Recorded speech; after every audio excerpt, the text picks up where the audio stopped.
Alright guys, welcome back to the channel. Murray here with Murray's Mobile Mechanics here in Arizona. So today we are working on a 2007 Toyota Tacoma. We are changing an ignition coil. Customer reached out to me on Facebook and they asked for an estimate. I gave it to them and they gave it a green light. So that's where we're going. So let's take a drive and then tag along, sit back, relax, and I hope you enjoy the video. Alright guys, so we just joined the freeway and it's not actually too far. It's about 10 minutes drive, so we'll get there within no time, and there's actually less traffic on the way. You can see schools are on holiday, so not too many people are driving on the road. So let me bring you guys back once we get closer to the customer's residence. Alright guys, so we're just getting closer. Just about a minute to get to where we are going. I think we need to start looking for a 2007 Toyota Tacoma parked maybe outside anyway. But that we are almost there. We just need to locate the place.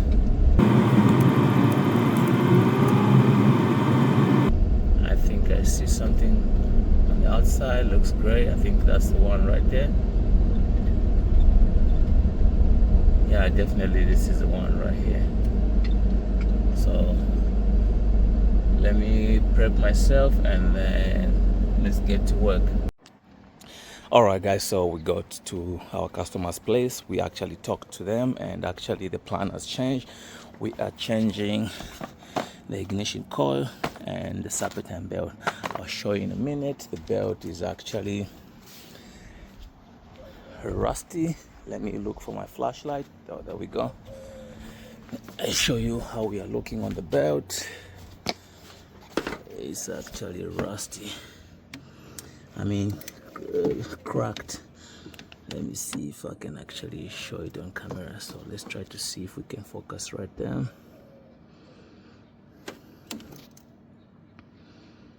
You can see that's our belt right there. Very cracked. So definitely it needs to be changed, and the coil number 3 is actually pretty easy. It's on the right side, the middle one. So customer provided the ignition coil on the belt. I've already taken off the metal plate. We'll get the belt from the bottom. The most important thing is actually knowing the route for the belt. So I used my Milwaukee stubby and a 12mm socket to take the 4 bolts to there that hold the skid plate.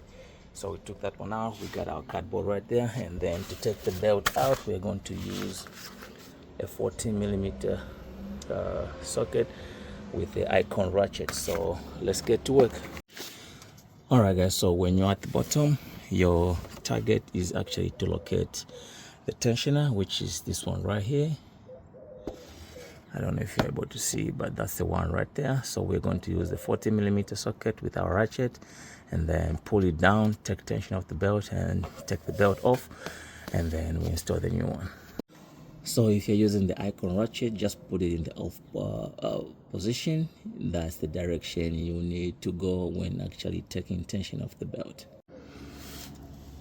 Alright guys, so you can see I got the ratchet on the tension. So right there, this job will need 2 hands. So I'm just going to show you how to take tension off the belt, because I might need the other hand when taking the belt off completely. So this is what I was saying. If you put your ratchet in the off position, all you gotta do is pull on it. I don't know if you're seeing the belt losing tension. You see right there. So all you gotta do is just slide. You see right there on the AC compressor and the alternator, it will actually kind of move right there. So that's how I'm gonna do it. So let me see if I can get a clear shot, seeing if we can actually take it out. Alright guys, so I'll sneak my hands between the pipes and then we'll take the tension off the belt and then we'll slide it off just like so. And like I said, the most important thing is knowing the belt route. That's the most important thing. So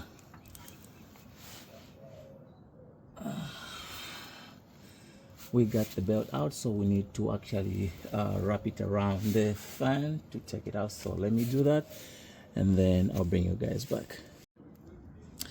All right guys, so you can see we got our wrench on right there on the tensioner. So I'm gonna pull it down to take the tension off the belt, and then we'll slide the belt out.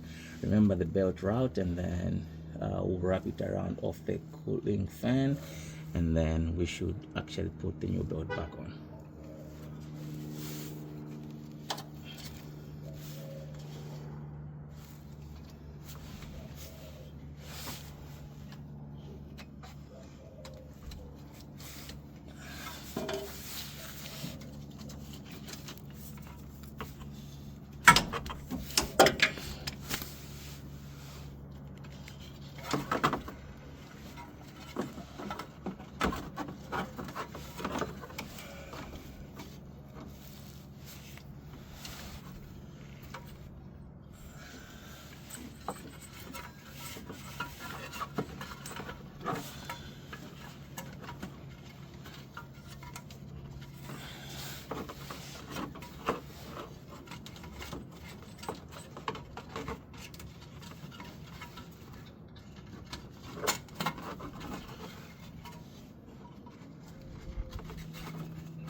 Oops, sorry about that. So the camera fell down, we bumped into it. So you actually gotta wrap it around the fan, and then it comes off just like so. This is the one right there. You can see this one is all cracked up. So let's put this side to side with the new one, and then we make sure it's the right size, and then we install the new one. Pretty much the installation is the reverse away, and let's get this belt back onto this Tacoma. Alright guys, so this is the old belt. You can see it's seen better days, all cracked up. We got the new one that is in actually very good condition. So the part number for the new belt is that one right there. So I'm gonna wrap it around the fan and route it around the pulleys, and then I'll bring you guys back.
So it looks like we got the belt on all the idler pulleys, compressor, alternator, power steering pump, and the crankshaft. So let me get you closer, you see what I'm talking about. Alright guys, so you can see we got the belt routed the right way. You can see on the alternator, AC compressor, tensioner, idler pulley, on the crankshaft, water pump. And when you go to the other side, we got the another idler pulley right there, and then we got the power steering pump. So pretty much that's all it is to actually install the belt and actually remove. So I'll leave the belt route diagram in the video. You can actually pause it when you get to that point so that you don't get confused. So right now we'll put back the skid plate, and then we'll switch to the ignition coil. Alright guys, so just want to mention this car has got over 240 something thousand miles. So these guys last forever, and it's got some significant leaks. So you can see when I was doing the belt, this is how we are looking. But anyways, it is what it is. So right now we are going to go up top, change out that ignition coil, and then pretty much we'll wrap up this job. Alright guys, so right now we are switching off the ignition coil. This one is located on the passenger side. It should be the one in the middle. So what we're going to do is we're going to take off this 10mm clamp loosened up, and then we'll take these clamps off as well to take the air filter box off the way, and then we'll have access to the ignition coil.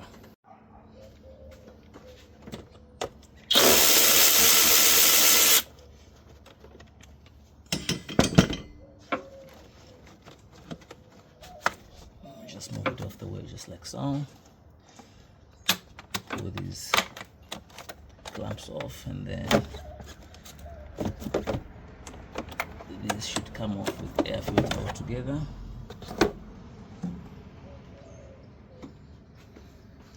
And once that comes off, now you can see our ignition coil is exposed. It's this one right here. So all we gotta do is just press on the clamp right there. The electrical connector goes to the ignition coil, clamp it. But sometimes, like this one, with time it's actually brittle, so we'll grab a small screwdriver, pry it from this side, and then lift it off, and then we'll take the ignition coil off, which is just a 10mm bolt right there. So let me grab a tiny screwdriver, and then we actually take care of that ignition coil.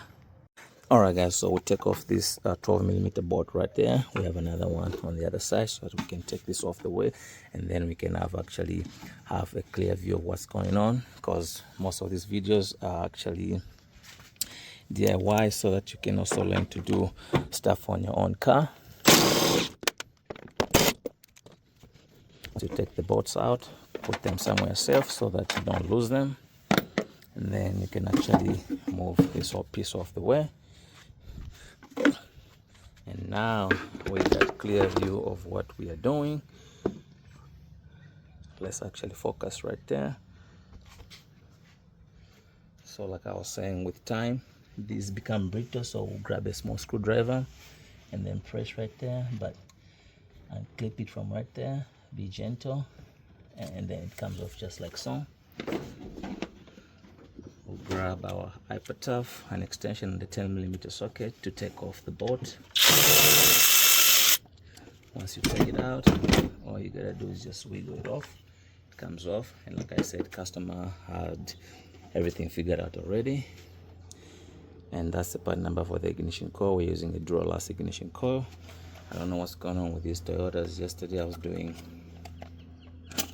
a 2016 Toyota Corolla. I think it was also ignition number 3. So I don't know. It is what it is. What a coincidence either way. So right now we unpack the ignition coil. Just put it side to side with the other one. Let's do it this way. They look pretty much the same, so we'll go ahead and put the new one back on. Just slide it in there. Put your bolt back on.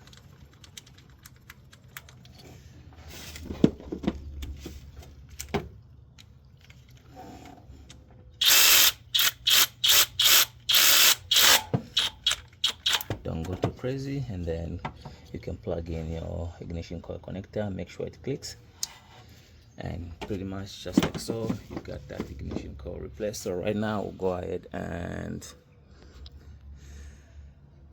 put back the air filter and all the accessories.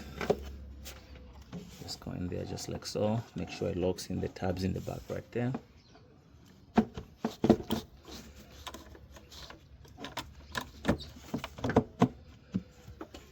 And then you can lock these 2 tabs, and then we'll go ahead and put back this air filter tube. Just slide it in there just like so. I'll loosen it a little bit more so that we can actually push it further. Now we got it where we want it, and now we can actually tighten the clamp.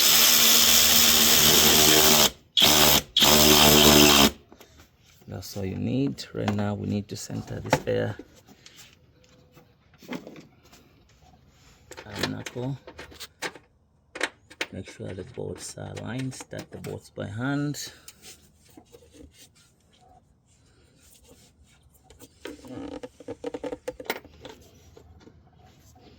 And then we can switch to our impact.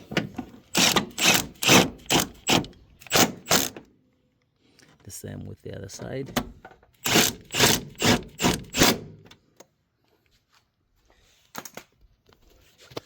And pretty much just like so, we got the ignition coil replaced and the belt.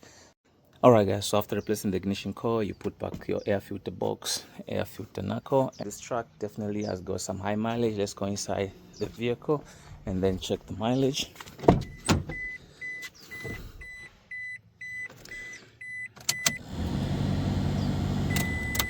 You can see right there we got 254,655 miles. So definitely it's got some high mileage, and definitely these trucks were made to last for as long as you maintain it, then definitely you're gonna get the best mileage out of them. So pretty much what's remaining right now is just putting the skid plate back on, and then we'll wrap up from there.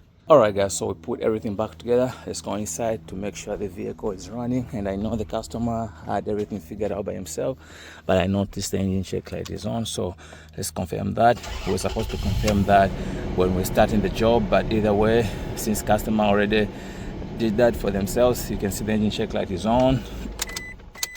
Right now we are going to actually erase that code for them, because I mean they gave us business. We can't leave the engine check light on, so we just take care of that for the customer. We'll let the scanner do its thing. Let's go to auto scan, and we are scanning the vehicle right now. We just want to make sure we leave that engine check light off for the customer, especially the one pertaining to the ignition coil. So the scanner is doing its thing right now. I can see we got about 10 faults in the engine and ECT, but let's see what we got. Okay, so we got the P0300, and I believe, like I said, you can see right there it says P0303. Definitely these evap codes are caused by that. These Toyotas, that's how they operate. So pretty much we got 10, but I think it's the P0303 and the P0300 are the cause for these other ones. So we are going to reset that code for the customer, just like so.